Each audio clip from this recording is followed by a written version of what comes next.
Welcome back to Kalvivala YouTube channel. So நம்ம channel இப்போ தான் நீங்கள் ஃபஸ்ட் டைமாக விசிட் பண்ணிங்க அப்படின்னா கீழே ரெட் கலர் சப்ஸ்கிரைப் பண்ணி கிளிக் பண்ணி சப்ஸ்கிரைப் பண்ணுறீங்கன்னா ஸோ அது மட்டும் இல்லாமல் கூட வரக்கூடிய அந்த பெல் சிம்பிளை கிளிக் பண்ணி ஆல்னு சொல்லி கொடுத்துங்க. அப்போ தான் நான் போடக்கூடிய ஒவ்வொரு வீடியோ உங்களுக்கு நோட்டிஃபிகேஷனாக ஷோ ஆகும். ஓகேங்களா? So 11th chemistry exam, so second revision exam நீங்கள் வந்து நாளைக்கு அட்டென்ட் பண்ண போகிறீங்க. So top most important question. ஓகேங்களா? ஸோ இந்த கொஷின் நீங்கள் படிச்சிங்க அப்படின்னா கண்டிப்பாக வந்து உங்களுக்கு வந்து வரும். ஸோ அந்த அளவுக்கு நம்ம டாப் மோஸ்ட் கொஷின் வந்து நான் கொடுக்குறேன். ஸோ அதை வந்து நான் வந்து புக்கில் இருந்து எடுத்து கொடுக்குறேன். ஸோ நீங்கள் புக்கு இருந்துச்சு அப்படின்னா எடுத்துக்கோங்க. அண்ட் தென் தமிழ் மீடியத்தோட புக்கு தான் வந்து நான் வச்சுருக்கேன், தமிழ் மீடியத்துக்கானது. ஸோ இங்கிலீஷ் மீடியத்துக்கு ஒரு சில பேஜ் நம்பர் வந்து வேரி ஆகும். ஸோ நான் யூனிட் வைஸாக நான் சொல்கிறேன், நீங்கள் வந்து அதை எடுத்து வந்து நீங்கள் மார்க் பண்ணிக்கிங்க. தமிழ் மீடியத்துக்கு நான் அக்யூரேட்டாக இருக்கும். ஓகேங்களா? என்ன பேஜ் நம்பர் அப்படின்றது. ஸோ சப்ஸ்கிரைப் பண்ணி சப்போர்ட் பண்ணுங்க கண்ணா. ஸோ இந்த அளவுக்கு ரொம்ப சப்போர்ட் பண்ணியிருக்கீங்க, எல்லாம் உங்களால் தான் கண்ணா. ஸோ நீங்கள் தொடர்ந்து சப்போர்ட் பண்ணணும். ஸோ நம்மளால் அப்போ தான் தொடர்ந்து வீடியோ போட முடியும். ஸோ கெமிஸ்ட்ரியை பொறுத்த வரைக்கும் பார்த்திங்க அப்படின்னா பார்ட் 1 பகுதி, அதாவது வந்து 2 புக்ஸ் இருக்குது, தொகுதி 1 தொகுதி 2. ஸோ தொகுதி 1 பார்த்தீங்க அப்படின்னா உங்களுக்கு 7 யூனிட் கிட்டே இருக்குது. ஓகேங்களா? ஸோ அந்த 7 யூனிட்டில் இருக்கிறது இம்பார்ட்டன்ட் நான் சொல்லிடுறேன். அதுக்கப்புறம் தொகுதி 2 இருக்கக்கூடிய நான் இம்பார்ட்டண்ட்டாக சொல்லிடுறேன். ஸோ கொஞ்சம் வீடியோ லென்த்தாக தான் போகும், கொஞ்சம் வந்து டைம் ஸ்பெண்ட் பண்ணி பாருங்கள், கொஞ்சம் யூஸ்ஃபுல்லாக இருக்கும் இந்த ஒரு வீடியோ உங்களுக்கு. நாளைக்கு கெமிஸ்ட்ரி எக்ஸாம் எழுதும்போது ரொம்ப யூஸ்ஃபுல்லாக இருக்கும். இதில் நான் 1 மார்க் சொல்ல போகிறதில்ல. 1 மார்க்கை பொறுத்த வரைக்கும் நீங்கள் எல்லாமே நீங்கள் வந்து படிச்சிங்க. ஓகேங்களா? ஸோ 1 மார்க் நீங்கள் எல்லாமே படிச்சிங்க அப்படின்னா உங்களுக்கு வந்து அது கண்டிப்பாக யூஸ்ஃபுல்லாக இருக்கும். ஸோ யூனிட் 1, அதாவது அலகு 1 பார்த்தீங்கன்னா வேதியியலின் அடிப்படை கருத்துக்கள் மற்றும் வேதி கணக்கீடுகள். ஓகேங்களா? Subject name. ஸோ அதில் பார்த்தீங்க அப்படின்னா பேஜ் நம்பர் 35 எடுத்துக்கோங்க. ஓகேங்களா? 35ல் 26வது கொஷின். ஸோ இங்கிலீஷ் மீடியமும் நோட் பண்ணிங்க. ஃபஸ்ட் யூனிட்டில் 26th கொஷின், ஒப்பு அணுநிலை வரையறு. அதுக்கப்புறம் வந்து மோல் என்னும் வார்த்தையிலிருந்து என்ன புரிந்து கொண்டாய், அந்த ஒரு கொஷினும். 28 சமான நிறை வரையறு. ஓகேங்களா? சமான நிலைன்றது ஒரு டாப் மோஸ்ட் இம்பார்ட்டன்ட். ஓகேங்களா? அந்த ஒரு கொஷினும். அப்புறம் 30வது கொஷின், ஆக்சிஜனேற்றம் ஒடுக்கம் வேறுபடுத்துக. ஓகேங்களா? ஸோ நீங்கள் இதில் வந்து இந்த ஒரு கொஷின்ஸை மட்டும் நீங்கள் வந்து பார்த்துக்குங்க. அதுக்கப்புறம் வந்து பேஜ் நம்பர் வந்து அதே 37 எடுத்துங்க. 37ல் வந்து 42வது கொஷின். ஓகேங்களா? அந்த 6% கார்பன் ஹைட்ரஜன் மீதம் சாகுதுன்னு பார்த்தீங்களா, அந்த கொஷினை வந்து நீங்கள் வந்து நோட் பண்ணிக்கோங்க. அதுக்கப்புறம் 45, ஸோ அந்த ஒரு கொஷினை வந்து நீங்கள் வந்து பார்த்துக்குங்க. ஓகேங்களா? அயனி எலக்ட்ரான் முறையில் பின்வரும் வினைகளை சமன் செய்க, அந்த ஒரு கொஷின் நீங்கள் பார்த்துக்குங்க. நெக்ஸ்ட்டு பார்த்தீங்க அப்படின்னா யூனிட் 2, ஸோ அணுவின் குவாண்டம் இயக்கவியலின் மாதிரி. ஓகேங்களா? ஸோ அது வந்து அதில் பார்த்தீங்க அப்படின்னா பேஜ் நம்பர் 1 மினிட் நான் வந்து எடுத்துக்கிறேன். ஸோ யூனிட் 1 பொறுத்த வரைக்கும் அதுதான் வந்து டாப் மோஸ்ட் இம்பார்ட்டன்ட். நீங்கள் அது பார்த்தாலே போதும், அதுலேருந்து உங்களுக்கு வந்து வந்துடும். ஓகேங்களா? ஸோ யூனிட் 2ல் பார்த்தீங்க அப்படின்னா 68. ஓகேங்களா? 68 பேஜ் நம்பர் இங்கிலீஷ் மீடியத்துக்கு கொஞ்சம் சேஞ்ச் ஆகும், பார்த்துங்க, முன்ன பின்ன இருக்கும். அதில் பார்த்தீங்க அப்படின்னா 26. ஓகேங்களா? ஆர்பிட்டலின் வடிவம், ஆற்றல், திசையமைப்பு, உருவளவு ஆகியவற்றின் தரும் குவாண்டம் எண்கள் எவை. அப்புறம் வந்து 27 n = 4க்கு சாத்தியமான ஆர்பிட்டல்களின் எண்ணிக்கை குறிப்பிடுக. அப்புறம் 31 is the most important, Pauli தவிர்க்கை தத்துவத்தினை கூறுக. அதே மாதிரி வந்து 34ம் பாருங்கள், அந்த ΔV = 0.1% மற்றும் V = 2.2 × 10⁶ ms1 ஆக உள்ள எலக்ட்ரான் ஒன்றின் நிலை அளவீட்டில் உள்ள நிச்சயமற்ற தன்மையினை கணக்கிடுக. ஸோ அது வந்து பார்த்துங்க. அதுக்கப்புறம் பார்த்தீங்க அப்படின்னா 40 கொஷின். ஓகேங்களா? 40வது ஆஃபர் தத்துவத்தின் விவரிக்க. ஓகேங்களா? அது மட்டும் பார்த்தா போதும். அதுக்கப்புறம் வந்து பேஜ் நம்பர் 70 அப்படியே திருப்பினீங்க அப்படின்னா 41 கொஷின். ஸோ ஒரு அணுவானது 35 எலக்ட்ரான்கள் மற்றும் 45 நியூட்ரான்களை கொண்டுள்ளதுன்றது பார்த்தீங்களா, அந்த ஒரு கொஷின் பார்த்துக்கோங்க. ஓகேங்களா? நெக்ஸ்ட்டு வந்து அலகு 3 யூனிட் 3ல் வந்து 1 மினிட் நான் பேஜ் நம்பர் வந்து எடுத்துக்கிறேன். ஸோ நீங்களும் வந்து பேஜ் நம்பர் வந்து எடுத்துக்கோங்க. ஓகேங்களா? ஸோ நம்ம போர்டில் எழுதி போட்டு தான் கொஞ்சம் உங்களுக்கு இதுவாக இருக்கும், பட் வந்து அதுக்கான டைம் இல்லை, இருந்தாலும் நம்ம இப்படி டேரெக்டாக வந்து வீடியோ எடுக்கிறோம். ஸோ 1 மார்க்கு பொறுத்தவரைக்கும் நீங்கள் எல்லாமே பார்த்துக்குங்க. ஓகேங்களா? ஸோ பேஜ் நம்பர் யூனிட் 3ல் பார்த்தீங்க அப்படின்னா 106. ஓகேங்களா? 106. ஸோ அதில் பார்த்தீங்க அப்படின்னா 24வது கொஷின், நவீன ஆவர்த்தன விதியை வரையறு, அந்த ஒரு கொஷின் பார்த்துக்குங்க. அதுக்கப்புறம் வந்து 26வது செயலூறு அணுக்கரு மின்சுமை என்றால் என்ன, அந்த ஒரு கொஷினும். அதுக்கப்புறம் 29வது கொஷின், அப்புறம் எலக்ட்ரான் கவர்த்தன்மை வரையறு, அது ஒன்று பார்த்துக்குங்க. அதே மாதிரி வந்து 30வது கொஸ்டின் பாருங்க. முதல் அயனியாக்கும் ஆற்றலை விட இரண்டாம் அயனியாக்கும் ஆற்றல் எப்பொழுதும் அதிக எனும் கூற்றினும் உண்மையை எவ்வாறு விளக்குவாய்? அந்த ஒரு கொஸ்டினும். அதுக்கப்புறம் வந்து 38வது கொஸ்டின் ஓகேங்களா, 38. இரண்டாம் வரிசை தனிமங்களின் முரண்பட்ட பண்புகளை ஏதேனும் இரண்டினை குறிப்பிடுக. அதுக்கப்புறம் வந்து 39வது. ஸோ அயனி ஆரத்தினை கண்டறியும் பாலின் முறையின் விவரி. அப்புறம் வந்து அயனியாக்கும், அதாவது 40 கொஸ்டின், அயனியாக்கும் ஆற்றலின் ஆவர்த்தன விவரி. அப்புறம் வந்து 41வது மூளை விட்ட தொடர்பினை விவரி. அதே மாதிரி 42 சோடியத்தின் முதல் அயனியாக்கும். இதில் கொஞ்சம் அதிகமாக இருந்தாலும் கொஞ்சம் பார்த்துக்கங்க, ஏன்னா வந்து இந்த கொஷின்லேருந்து தப்பாகாது ஓகேங்களா. 42வும் பார்த்தீங்கன்னா, அப்புறம் 45வும் பார்த்தீங்க திரைமறைப்பு விளைவு என்றால் என்ன. ஸோ அதுவும் வந்து இதில் நான் சொல்லியிருக்கிறது ஃபுல்லாக இம்பார்ட்டன்ட். ஸோ இதுலேருந்து உங்களுக்கு வந்து மிஸ்ஸே ஆகாது. உங்களுக்கு டைம் இருந்துச்சு அப்படின்னா நான் சொன்னதெல்லாம் நீங்கள் படிச்சுக்கிங்க ஓகேங்களா. ஸோ இந்த ஒரு கொஷின்லாம் நீங்கள் படிச்சு அப்படின்னா கண்டிப்பாக நீங்கள் வந்து அந்த ஃபுல்லாக நீங்கள் வந்து மார்க் எடுத்துகிட்டு போயிடலாம் ஈஸியாக. ஸோ நெக்ஸ்ட்டு யூனிட் பார்த்தீங்க அப்படின்னா, நெக்ஸ்ட்டு 135 பேஜ் நம்பர் எடுத்துக்கங்க ஓகேங்களா. ஸோ என்ன அப்படின்னா யூனிட் 4ல், அதாவது அதில் வந்து 23 கொஸ்டின் பார்த்தீங்களா, 0 டிகிரி செல்சியஸ் உள்ள ஒரு பனிக்கட்டி உள்ள திரவ நிலையில் வைக்கப்படும் மூழ்கிறது ஏன், அந்த ஒரு கொஷினும். அதுக்கப்புறம் வந்து 27 இருக்குது பார்த்தீங்க. 27ல் வந்து கீழ்கண்ட வினைகளுக்கு வேதி சமன்பாட்டு எழுதுக. ஸோ அந்த ஒரு கொஷினும் நீங்கள் வந்து நோட் பண்ணிக்கங்க. அப்படியே பேஜ் நம்ம திருப்பிங்க அப்படின்னா 136 ஓகேங்களா. 136ல் வந்து 30வது கொஷின், கனநீரை குடிப்பதற்கு பயன்படுத்தலாம் என கருதுகிறாயா. அதுக்கப்புறம் வந்து 34 கனநீரின் பயன்களை தருக ஓகேங்களா, அது ஒரு கொஷின். அப்புறம் வந்து 36வது பாரா ஹைட்ரஜன் ஓகேங்களா. ஸோ அந்த பாரா ஹைட்ரஜனை ஆர்த்தோ ஹைட்ரஜனை எவ்வாறு மாற்றலாம். அப்புறம் வந்து 37வது கொஸ்டின், டியூரத்தின் பயன்களை கூறுக. ஸோ அந்த ஒரு கொஸ்டினும் வந்து பார்த்துங்க. அப்புறம் யூனிட் 5. ஸோ யூனிட் 5 பொறுத்த வரைக்கும் பார்த்தீங்க அப்படின்னா, ஸோ பேஜ் நம்பர் 1 மினிட் நான் வந்து எடுத்துக்கிறேன். So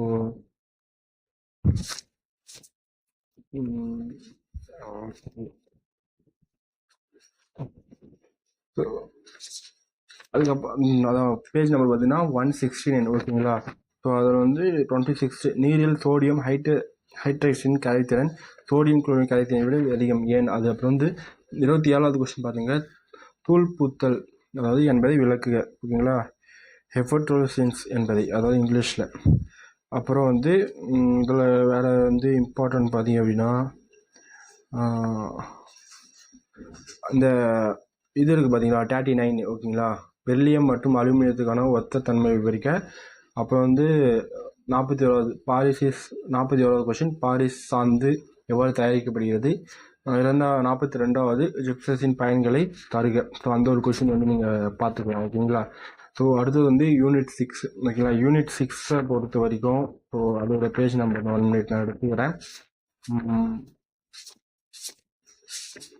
okay. So page number பார்த்தீங்க அப்படின்னா 201 ஓகேங்களா. ஸோ அதில் பார்த்தீங்க அப்படின்னா 200 எடுத்துங்க. 200 பார்த்தீங்கன்னா 26 பாய்லின் விதியினை தருக. ஸோ அந்த ஒரு கொஷினை எடுத்து நோட் பண்ணிக்கோங்க. அதுக்கப்புறம் வந்து 36th கொஷின் ஓகேங்களா, அந்த ஒரு கொஷினு. நெக்ஸ்ட்டு பார்த்தீங்க அப்படின்னா 44வது கொஷின் ஓகேங்களா. ஸோ நான் கொஷின் சொல்கிறேன், நீங்கள் வந்து நம்ம படித்த அப்படின்னா இப்போயும் வந்து வீடியோ மேபி 8.30 நிமிஷம் போயிடுச்சு. ஸோ ஓகேங்களா. ஸோ அது நோட் பண்ணிக்கிங்க. அதுக்கப்புறம் வந்து 45வது கொஷினும் நீங்கள் நோட் பண்ணிக்கிங்க ஓகேங்களா. ஸோ அந்த யூனிட்டை பொறுத்த வரைக்கும் அது போதும் ஓகேங்களா. யூனிட் 7 பொறுத்த வரைக்கும் யூனிட் 7 ஸோ இருங்க பேஜ் நம்பர் எடுத்துக்கலாம்.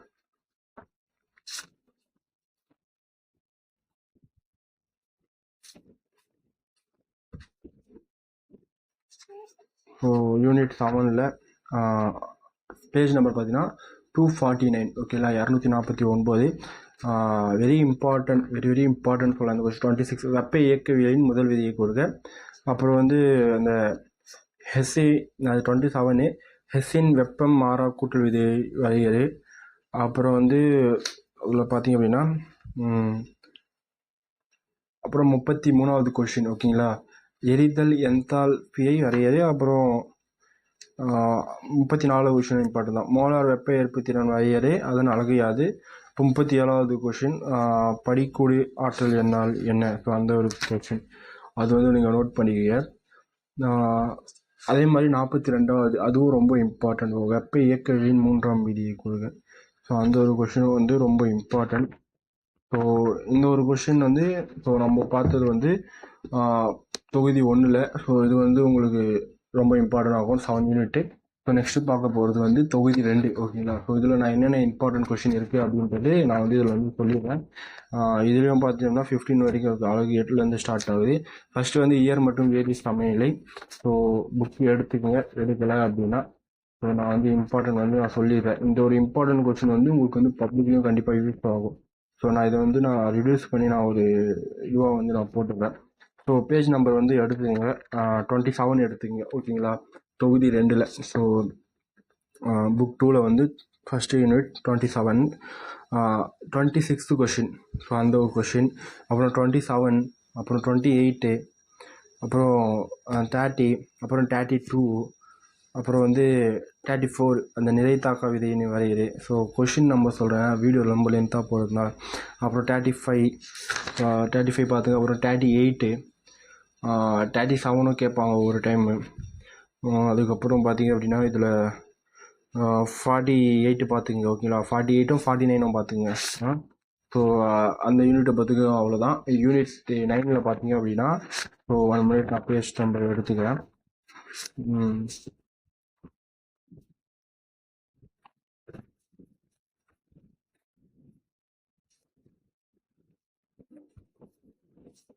ஸோ பேஜ் நம்பர் பார்த்தீங்க அப்படின்னா 67 எடுத்துக்கிங்க. ஓகேங்களா. 67ல் பார்த்தீங்க அப்படின்னா ஓகே 67 இல்லை 68 வாங்க. 43 கொஷின், ஹென்றி விதியை குறி விளக்குக, அந்த ஒரு கொஷினும்.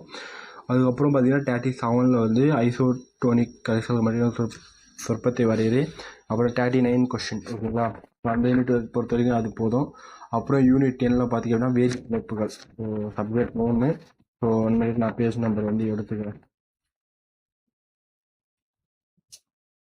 புக்கே வந்து ரொம்ப பெருசு. ஓகேங்களா. ஸோ அதுவே வந்து எனக்கு எடுத்துகிட்டு வந்துச்சு பேஜ். நான் படிக்கும்போது யூஸ் பண்ணது ரொம்ப 1 மினிட் நான் எடுத்துக்கிறேன்.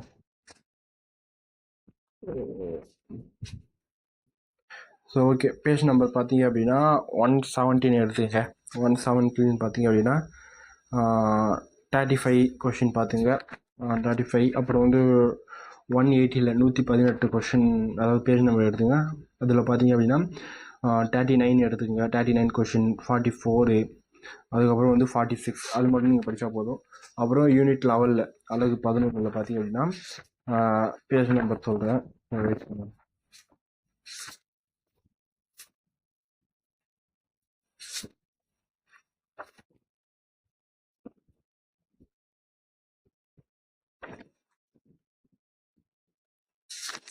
ஸோ இதில் பார்த்தீங்க அப்படின்னா பேஜ் நம்பர் 173 எடுத்துக்கங்க. 173 பார்த்தீங்கன்னா 46th கொஷின்.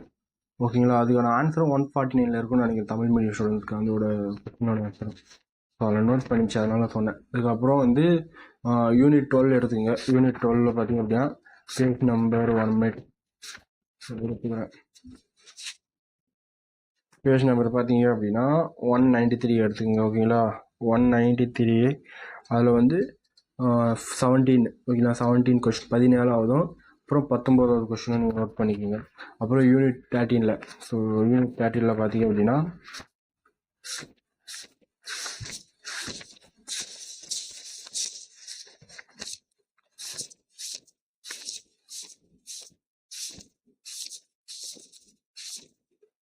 இந்த ஒரு லெசனே கொஞ்சம் பெருசு தான் நினைக்கிறேன் யூனிட் 13 பொறுத்த வரைக்கும். ஸோ இதில் பார்த்தீங்க அப்படின்னா இருக்கு. ஓகே இதில் பார்த்தீங்கன்னா 245 245. ஸோ அதில் வந்து 35 கொஷின் நோட் பண்ணிங்க. அப்புறம் வந்து 37, 38, 40, அப்புறம் வந்து 43, அதுக்கப்புறம் 45. ஸோ அது நோட் பண்ணால் போதும், அது மட்டும் போதும். அப்புறம் யூனிட் 14. ஓகேங்களா. ஸோ அதோட பேஜ் நம்பர் வந்து 1 மினிட். ஸோ நம்ம போர்டில் எடுத்து பண்ணியிருக்கலாம், பட் அது கொஞ்சம் டைம் இல்லை. இப்போ எழுதி கொஞ்சம் போடுறதுனால கொஞ்சம் டைம் இல்லாதனால பண்ணிட்டேன். ஸோ இதுவே கொஞ்சம் அட்ஜஸ்ட் பண்ணிக்க. ஓகேங்களா. இப்போயே 14 நிமிஷம் கிட்ட வந்துச்சு. நம்மளும் கரெக்டாக 14th யூனிட்டில் இருக்கும், 14வது யூனிட்டில். ஸோ இதில் பார்த்தீங்க அப்படின்னா 278 பேஜ் நம்பரு. ஸோ 278ல் வந்து 32வது கொஷின் நோட் பண்ணிக்கங்க. அப்புறம் வந்து 35வது கொஷின், அப்புறம் வந்து 38வது, அதுக்கப்புறம் வந்து 46வது, அப்புறம் 48. ஸோ அது மட்டும் நோட் பண்ணிக்கோங்க ஓகேங்களா. அடுத்தது லாஸ்ட் யூனிட். ஸோ 15th சுற்றுச்சூழல் வேதியியல் ஓகேங்களா. ஸோ அதில் பார்த்தீங்கன்னா கொஸ்டின் நம்பர் சொல்கிறேன், ஒரே நிமிஷம் எடுத்துக்கிறேன் ஓகேங்களா. ஓகே, ஸோ அதில் பார்த்தீங்க அப்படின்னா பேஜ் நம்பர் 304 எடுத்துங்க. ஸோ அது குருவினான்னு இருக்கும். அதுக்குள்ள வந்து பனிப்புகை வரையறை 20வது கொஸ்டின். அதுக்கான ஆன்சர் பார்த்தீங்க அப்படின்னா தமிழ் மீடியம் ஸ்டூடெண்ட்டுக்கு 290வது பேஜ்லையும் 291வது பேஜ்லையும் அதுக்கான ஆன்சர் இருக்கும் ஓகேங்களா. நீங்கள் பார்த்தீங்கன்னா தெரியும் பனிப்புகை வரையறை. அப்போ 22வது கொஸ்டின் மக்கும் மாசுபடுத்திகள் மற்றும் மக்கா மாசுபடுத்தி என்றால் என்ன. இதெல்லாம் வெரி வெரி இம்பார்ட்டன்ட். இது பார்த்தாலே போதும், கன்ஃபார்ம் ஒரு கொஸ்டின் வந்துடும் உங்களுக்கு. 24வது ஒருவர் தான் பயன்படுத்திய நீரால் மலமிளக்கு விளைவால் பாதிக்கப்படுவார். ஸோ அந்த ஒரு கொஷின் பார்த்துங்க. 27வது கொஷின் ஓகேங்களா. 27வது இந்திய தரநிலை அமைச்சகத்தால் பரிந்துரைக்கப்பட்ட குடிநீருக்கான தரநிலை அளவு குறிப்பிடுங்க. அது ஒரு கொஷினும். பின்னொரு அதாவது 34th கொஷின் 27 நோட் பண்ணிங்க, 34 நோட் பண்ணிக்கிங்க ஓகேங்களா. 34வது பின்வருவற்றை வேறுபடுத்துக. பிஓடி சிஓடி உயிரில் மற்றும் உயிரற்ற துகள்கள் பொருள். இதெல்லாம் ரொம்ப இம்பார்ட்டன்ட் ஓகேங்களா. ஸோ இருக்கிறது எல்லாமே நம்ம வந்து கம்ப்ளீட் பண்ணிட்டோம். ஸோ இந்த ஒரு கொஷின்ஸ் மட்டும் நீங்கள் படிச்சிங்க அப்படின்னா, நான் சொன்ன இந்த ஒரு கொஷின்ஸ்லாம் வெரி வெரி இம்பார்ட்டன்ட் கொஷின். நீங்கள் இது மட்டும் படித்தா போதும், நீங்கள் கண்டிப்பாக நல்ல மார்க்கை ஸ்கோர் பண்ணலாம். இதில் வந்து கொஷின் பேப்பர் வேறு எங்கேயும் போகாது. ஸோ இதையும் தாண்டி டஃப் வந்துச்சு அப்படின்னா அது ரொம்ப டஃப்பாக இருக்கும். ஸோ மேபி அந்த மாதிரி உங்களுக்கு கொஷின் வராது. ஸோ இந்த ஒரு கொஷின் நல்லா பாருங்கள், நல்ல மார்க் வந்து ஸ்கோர் பண்ணுங்கள். சேனலை சப்ஸ்கிரைப் பண்ணாமல் இருந்தால் பண்ணுங்கள், லைக் வந்து எந்த ஒரு வீடியோ போடுங்க. தேங்க்ஸ் ஃபார் வாட்சிங். பை.